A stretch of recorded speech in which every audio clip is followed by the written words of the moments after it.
We discussed during this session about the transformative power of the AI. That is the sense and the concept of our event. And what we want to underline is that the transformative power of the AI lies in its capacity to fundamentally reshape economic, social, and knowledge production systems.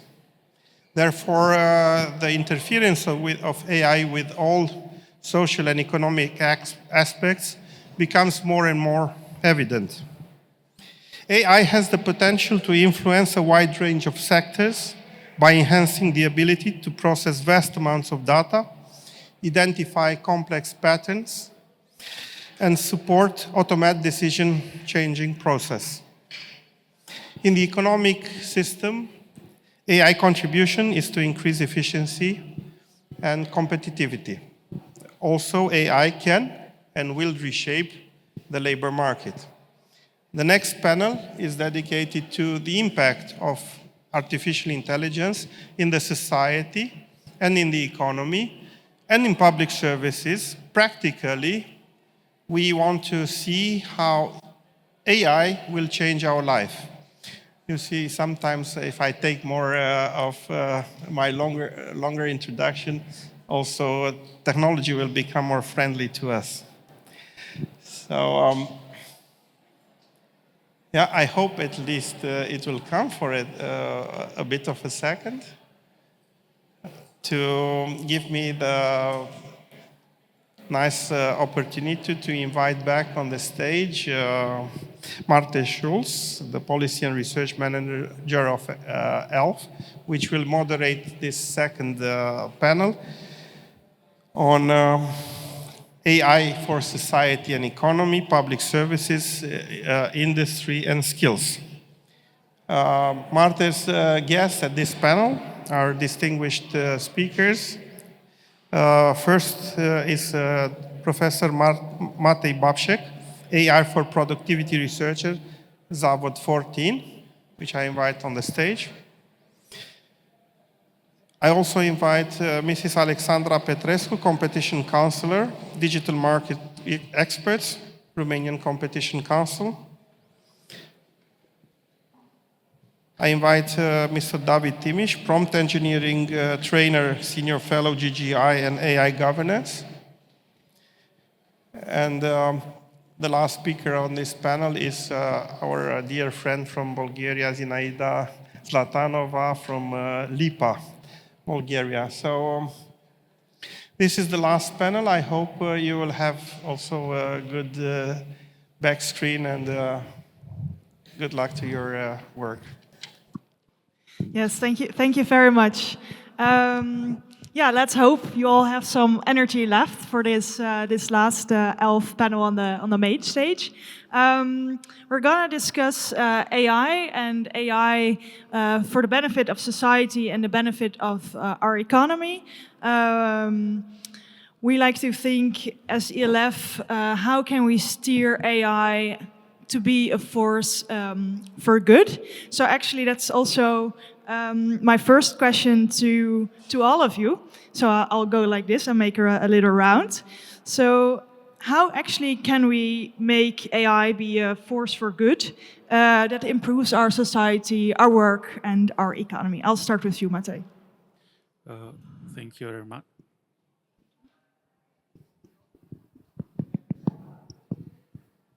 Thank you very much. Thank you for having me. Nice hello and good afternoon to all in the audience. Well, first and foremost, AI as a source force for good, it cannot be done that automatically simply by implementing AI. More AI does not mean more good for the society, for the public, but we have to think about what are the outcomes of this AI use.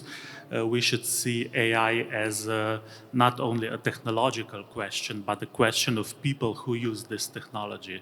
How do they use it? What's the quality of their work? We've already heard that AI is present everywhere, every time. So the question is not more AI, is it present? It is, but we have to question what are the outcomes of this use, how are these AI tools integrated into basic societal subsystems, the education system, healthcare system, defense. AI is already widely used in the public sector, as well as the research show where even more pressing these issues become of the questions of explainability, the black box issues, the trustworthiness, the ethical implementation of AI. So I think these are the questions that should be asked. And also, if I can mention this European model of AI use, I think that's the solution in this world run about the AI use. I think our role is not in the, let's say, technological competition with the big players, the China, the US, because I think we cannot win this race from the technological perspective. But what is purely European is this ethical, trustworthy, human-centered use of AI for the public good, for the benefits for all, individually, the society, the European strengthening of democratic institutions. How can we as a society benefit all out of it? And of course the education system, I think, plays the first and the most important role by, let's say, helping young people develop their critical thinking, their creativity, to be able to assess the outcomes of AI. So I think that's the main aspect. And also regarding the core, let's say, productivity, this, of course, it's always the trade-off between more regulation, less regulation, more competitiveness. I think you can't have it all at the same time, and you have to decide what is based on your values, on your goals, what you want, because it's always some more one thing, less the other, and the other way around. And regarding the let's say the workforce, the future workforce, I think the division of labor, what is purely the tasks that can be done by AI, repetitive tasks, bureaucratic tasks, and what is purely to be done by humans, let's say work based on empathy, interpersonal relationships, and so the AI is seen as a tool that could help people to focus more on that roles so that the AI can do the other. Okay, so what I get from this, more AI is not necessarily automatically better, and we should shape it in a way that it is good for social outcomes, that it's and it's human-centered. Then on to you, Alexandra. What are your views on AI? How can we use it in a way that it's good for society, for us all? Yes, thank you very much for having me on. I would like to start by saying that AI is a disruptive technology for sure, but it is not necessarily new. We have been living in a digital economy for the better half of the last decade, and we have started to regulate it fairly late. Now, AI has multiple benefits, and again, it has a transformative force for the economy. There are billions being invested in the AI infrastructure stack already in the past 10 years. And I believe that AI can help society, as it has been mentioned in previous panels before, help workers, first of all, and help companies be more efficient, streamline their activities, and eventually trickle down those gains from innovating in this AI space towards citizens and consumers. Thank you very much. And then on to you, David. I have the same question for you, but I also have another question. You just heard also my fireside chat with the Romanian minister on the economy and digitalization. So maybe some first reactions on what were you thinking when you heard about the Romanian strategy and his words? And then the second question is, how can we ensure that AI will be a force for good? Thank you for bringing up this point. Hello, everybody. I'm David. I'm originally from Romania, so it's great to be back here. What I can say about what the minister has mentioned when you raised the question about Romania's advantage in cybersecurity, and I think if I remember correctly, there was his answer was connected with how innovative it can be more broadly. What I can say as somebody who's living in Brussels for the past 7 years and who's very much a pro-European, I personally believe we need a lot more focus. We need to be in-depth and focused as opposed to being too broad. And cybersecurity could be one of the areas where Romania does a good job in. It could be obviously others. It could be blockchain, quantum. But we really have to be careful and make strategic bets on a few things as opposed to spreading ourselves too thin. And actually connected to this, to answer your question very briefly, AI for good. So if there's two industries that will benefit the most from AI, and it's not just me saying it, it's some of the leading investors, economists, it's healthcare, precision medicine, curing diseases that were uncurable before, coming up with new medicine that many people in the world need, and very importantly, education. Education has been going through obviously some difficult times also now with COVID, and it's been, I think, calling for some sort of a I guess, crisis to push it to adapt to the modern conditions of the labor market and what we all need. And I think with AI, there's no turning back. The Rubicon has been crossed, and it's now time for education, for professors, from universities, for teachers, to step up to the challenge and not ban AI, because I know that's also a trend, but help guide young people, and themselves, of course, into using it responsibly and ethically. So I think it could be seen as a make it or break it moment for education, but I would also like to put it as an opportunity for the education system to really step up at the time in which, again, skilling will be key to prepare the next generation to leverage this technology. Thank you so much. Then to you, Zina, how can we make AI as a force for good? Thank you very much for inviting me to this panel, first of all. I thought that throughout our history as humanity, we have always managed to transform technology into a force for good, always. Otherwise, we wouldn't be here today. So, and all the time, society has managed to adapt innovation and adapt technology for our own good, for our own use, to serve us. And this is, as a lawyer, I maybe can say it as a lawyer, first of all, that this is done also, and in some cases primarily, with the help of ethical standards, with ethical frameworks, with regulatory standards that are made us use the technology in a responsible way.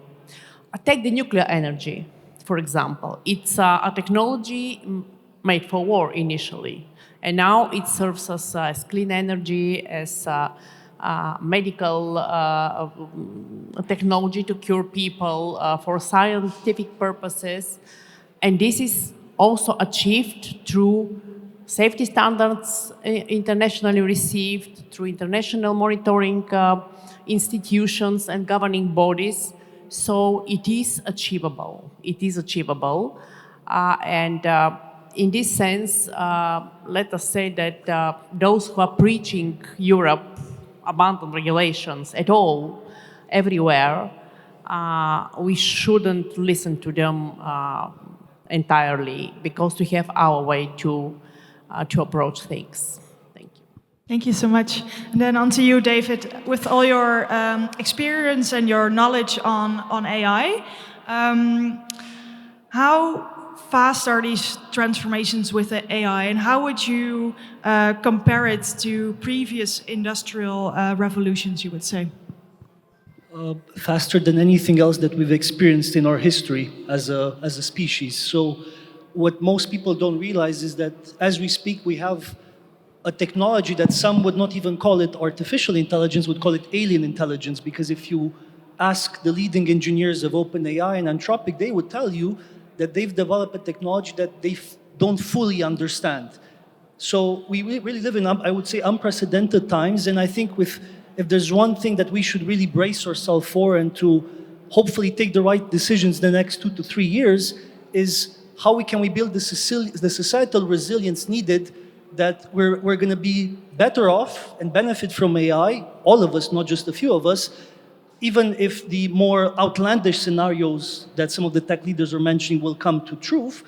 But if this is just another iPhone moment, as some critics would say, by having more societal resilience, we will still all be better off. So again, I see this as an opportunity that we missed as a society with COVID to do things better for the many, not just for the few, and fine-tune things like safety nets, be it reskilling, employment insurance, and things that would protect, again, people from the disruption we're already now seeing with AI. Yeah, and I mean, it's quite interesting what you said, like they're developing technologies that they, in some cases, themselves don't even understand. So how then can the societies be prepared and trained to deal with this transformation in our society? Yes, there's two things that need to be done. One that everybody in the room probably would agree, which is AI literacy. We should all, not just based on what the government does or what the employer does, we should all literally pick up our laptops tonight and do one of these free online courses, because there's quite a lot of them, in how to use AI tools effectively and responsibly. That's, I think everybody would agree it's useful. But then the second part, which I alluded to earlier, which is this idea of a safety net. So in my day-to-day job, because well, when it was the screen was working, I'm a researcher, but I also work as a practitioner in an NGO focused on reskilling vulnerable people. People who used to work maybe in factories or supermarkets that we're now preparing to work in the tech sector, in the green economy. So I know, as a matter of fact, with vulnerable people in particular, if you don't have a safety net to protect them, 6 months, 9 months of unemployment can lead to many other issues. So that's why I'm really keen on having some form of safety net, be it unemployment insurance. Some talk about universal basic income. That's a whole different topic, maybe for another session or for the drinks later on. But we just have to think as a society, how will we manage to protect the more vulnerable people in this transition that will, in any case, leave some people outside of employment potentially. So we just need to double check on that. So skilling and safety nets would be the best thing to do at the moment, I think. Thank you, very clear. Moving on to you, Alexandra. You are a digital markets expert. You are a competition counselor at the Romanian Competition Council. So as an expert in competition policy and law, I was wondering, do you think that the AI market is too concentrated? Is it dominated by large players from the US? And are there difficulties for emerging players in the AI market? Or do you think the market is actually open and competitive enough?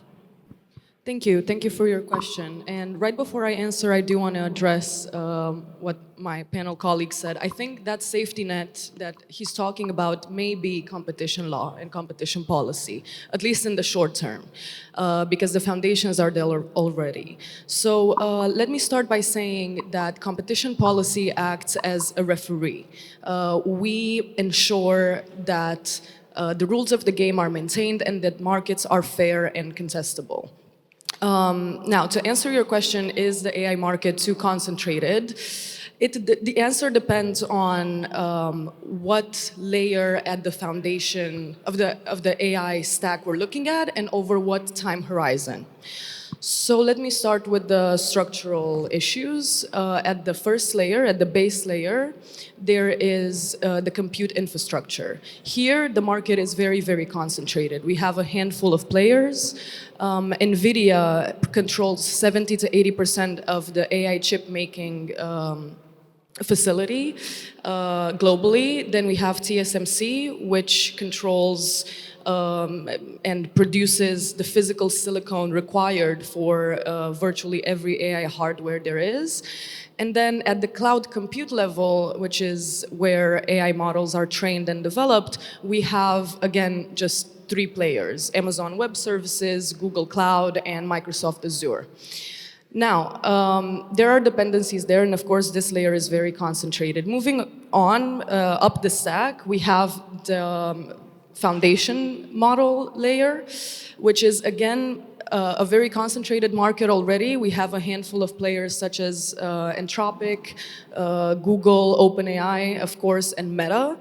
And 3 out of these 4 model developers, foundation model developers, have their models embedded in, and they are financially dependent on the hyperscalers that I mentioned earlier, so the cloud compute firms. Even further up the stack, it's the application layer that we're all familiar with, so the actual AI applications that we use. Here, it seems more open, but that can be deceiving. The reason why this application layer seems more accessible is because it is conditioned by an API, an application program interface, that is again controlled by the layer below. So if I'm an app developer, an AI app developer, and I'm using ChatGPT or Claude or Gemini to build an AI application, I'm thinking I'm competing with these companies, but actually I am dependent on them. So I can build a product with the help of this API, but that's actually just controlled. The essential facility is controlled by my biggest and most formidable competitor there is. Now, moving to the European dimension, I would say that at the heart of the competitiveness problem lies our lack of hyperscale infrastructure and compute infrastructure in Europe. Competition policy can only go this far, and the rest is up to industrial policy to fill in the gaps. So to answer your question, I think the AI market is not monopolized yet. However, there are infrastructure dependencies that are being built today that are going to create path dependencies and impossible to reverse in 5 years' time, for example. Thank you so much. Very, very insightful. Maybe as a follow-up question, I mean, we've had a lot of digital legislation in the past years coming out of the EU, such as the Digital Services Act, the DSA, but also the DMA, also, of course, the EU AI Act. Do you think all these regulations are helping us in light of competitiveness, or are there also things that aren't going well with that? So what is kind of your take on that? Yes, the answer is nuanced because Europe has the most sophisticated and intellectually sound and structured legislative framework to address these digital issues. Our digital agenda is very, very smart and very well structured. However, on the flip side of the coin, I would say that indeed there are compliance costs that startups and scale-ups in Europe have to face alongside the competitors on the other side of the Atlantic. Of course, we have developments in this area. The Digital Markets Act is the right tool fit for the right problem. The DMA is a unique instrument in that everything that it regulates ex ante, so it specified the prohibited behavior before it actually happens, is very consequential. For example, in November 2025, the Commission opened an investigation into cloud computing and is thinking about designating these cloud providers as gatekeepers and obviously impose interoperability obligations on them, data access requirements, and other fairness measures. There have been also investigations into Google and AI overviews and the practice that Google is scraping web publishers' content without fair compensation and without their possibility to opt out. So these are very good developments, but yet again, I return to my earlier point that the compliance costs for smaller enterprises in Europe looking to compete is too high a burden. That's why the Commission is proposing a simplification package that the member states are looking into right now and they're negotiating. Thank you so much. Then moving to you, Matej. You are a researcher on AI, but you also were involved in an ELF publication called Reprogramming Europe's Higher Education, How Generative AI Can Spark Creativity, Problem Solving, and Critical Thinking. So my question to you is, how can we then reprogram our education so that we can include AI in a way that it helps our problem solving, our creativity, and so forth? Yes, first and foremost, we should not reprogram education to adapt it to AI, but quite the opposite. We should think about what's the core purpose of education in, let's say, our society. It's to help young or not that young people to develop their personality skills, creativity, innovativeness, to become, let's say, autonomous, functioning individual in the society, prepared for the future labor market. And in that regard, we should ask, how could AI help us to achieve that? For what kind of tasks AI should be implemented and, let's say, addressed in the educational system from the primary to the higher education level. Because, of course, students are already using AI on a daily basis for summarizing, for proofreading, academic writing, data analysis, various tasks. And here, from the other side, what we are seeing in the classrooms is that very often students are not even able to read longer texts. They don't have concentration. So what's the core use of AI to, let's say, to diminish the level of thinking or to enable us to think more critically, to question what we already know? I think that AI is great for that kind of, brainstorming or addressing these issues. So I think that the policymakers should be focusing on this. What is the value added in the educational system but by the AI used? Also, regarding the skills, capabilities to be developed within the educational system, well, as far as AI is different to any other technology we know so far, also the approaches, the methods, the content of the education should be different. We've heard AI literacy, this concept that not only addresses the technological aspects of course it is important, but also other aspects, the ethical use, the trustworthiness, the assessment of the final outcomes of the AI use, the data, garbage in, garbage out. In case of AI use, is that even more evident. And also, what is one of the aspects here is this inclusiveness, participation, let's say equal access, the digital divide.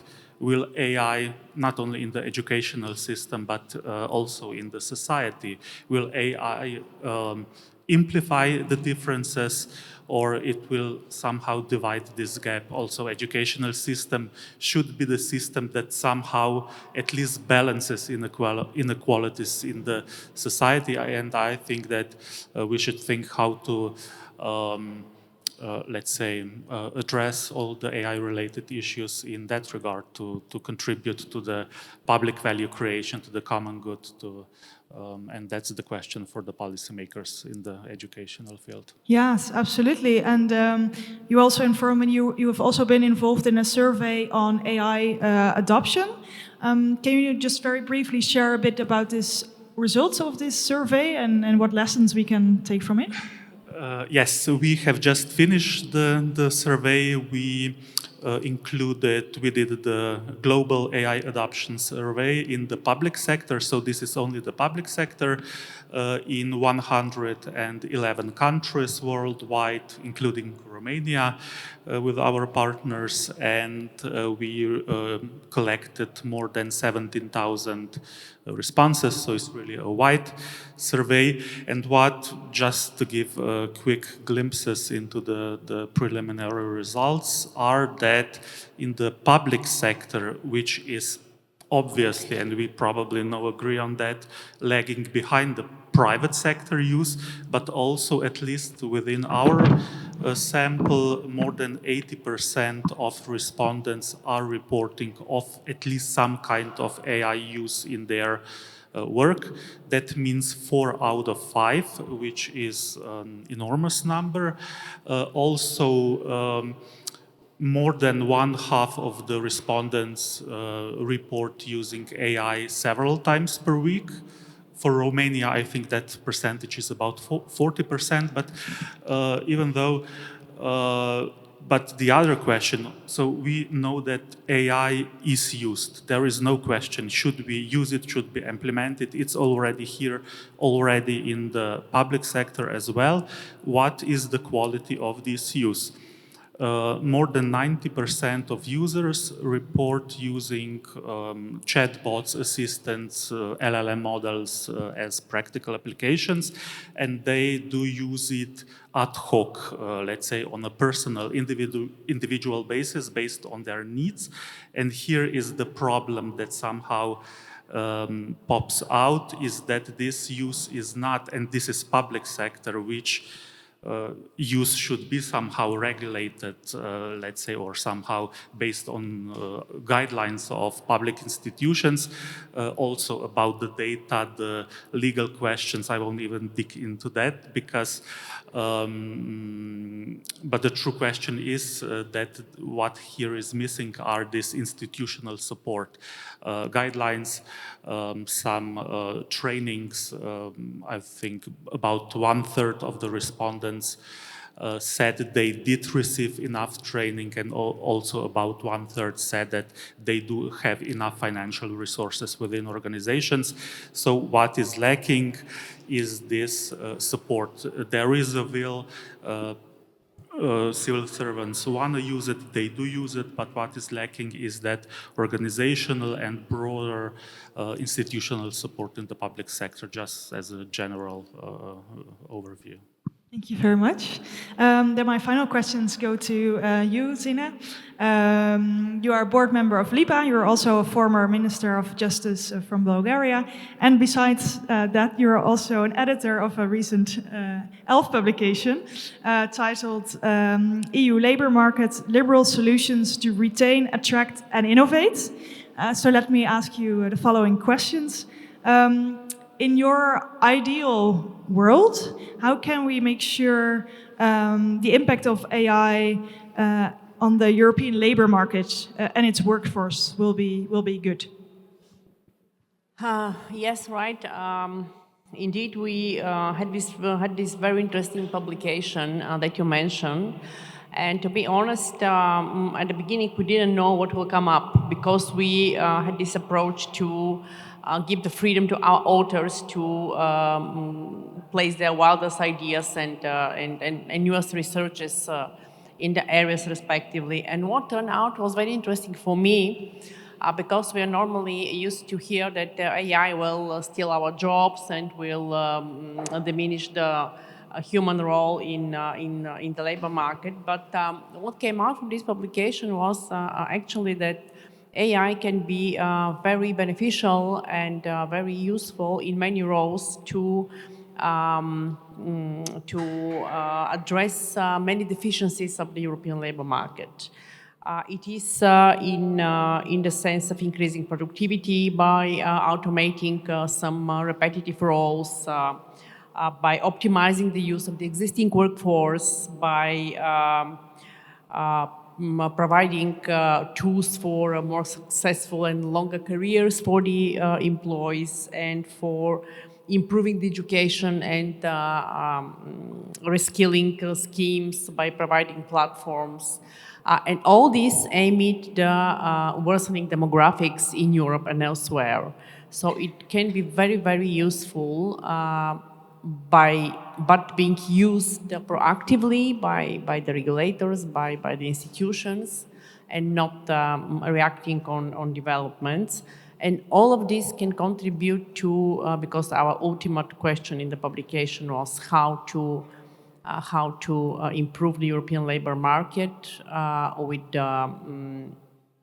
our main target, final goal being create a genuinely integrated internal market of labor in the EU, underpinning it with lifelong learning and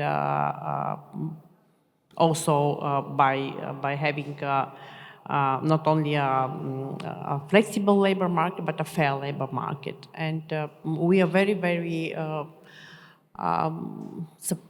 not only surprised, but it was a pleasure to know that technology can be used to improve things. And if you were to mention a couple of main labor market policies that we need to have to make really our societies future-proof and deal with transformations such as AI, what would be on the top of your list? I would say, again, considering the worsening demographics and considering the brain drain that is a fact, unfortunately, not only in parts of Europe, but in all of the EU, towards more wealthy markets and so on. I think that what impressed me the most was the opportunity to optimize the use of the existing workforce for the sake of the employers and for the sake of the employees equally. Because this is really still an area where specifically the technology can do a lot. Because nowadays, no matter how good developed is the free movement of persons is, how much it is cherished by all us Europeans, still we have 27 separate labor markets, let's face it. And by integrating the labor market in Europe, the technology will be crucial, and in my opinion, it will make a real difference in resilience and future-proofing the market. Thank you so much. I want to quickly look to the audience if anyone has maybe a question for one of the panelists. And if not, I'll have a question for them, but just looking around. Is there anything that you've heard from each other where you want to comment on, where like this was a very important point that the other person made, or I strongly disagree with something that I heard, or a thought you want to add to what one of your other panelists said?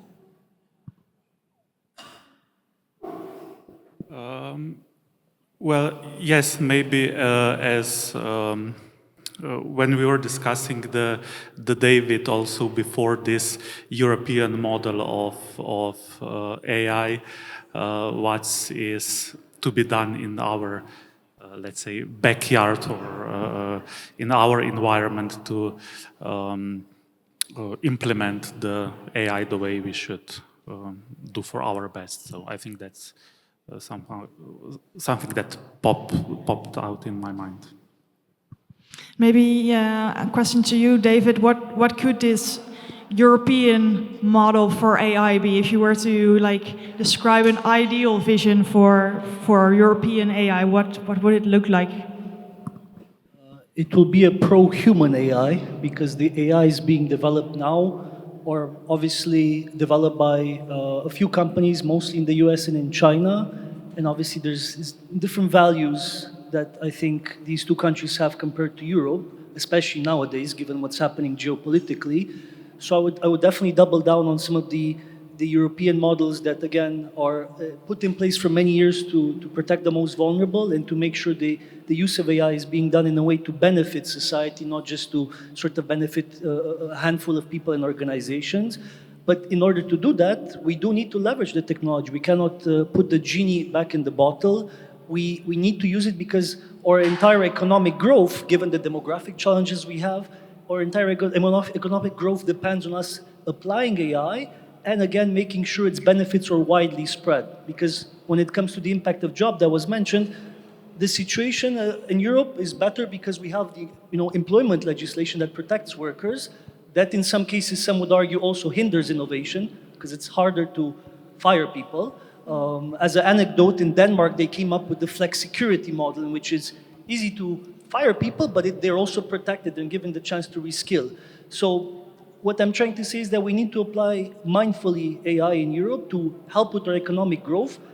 And then obviously the benefits of AI, the productivity gains, should be ideally widely spread in society to preserve this European way of life, which we so much enjoy, but which maybe our children won't enjoy unless we do something about it. Maybe Zina, then to you. Do you want to comment on that? Yeah, just briefly, just to add to that, I'm a convinced liberal. However, I will make a very brave prediction now that the faster the technology develops, the more everybody will be convinced that our European regulation model will prove right and not wrong. Thank you very much. Then please, warm applause for our panelists. If you have any questions about the work for the European Liberal Forum, feel free to come up to me after if you want to know more about our work. So thank you very much for your attention and have a lovely evening.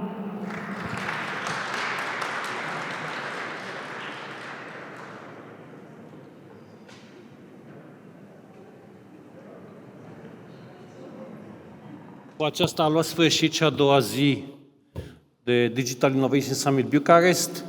Vom merge să facem poza cu paneliștii din ultimul panel. Vă mulțumim pentru participare, vă mulțumim pentru faptul că ați rezistat până la această oră.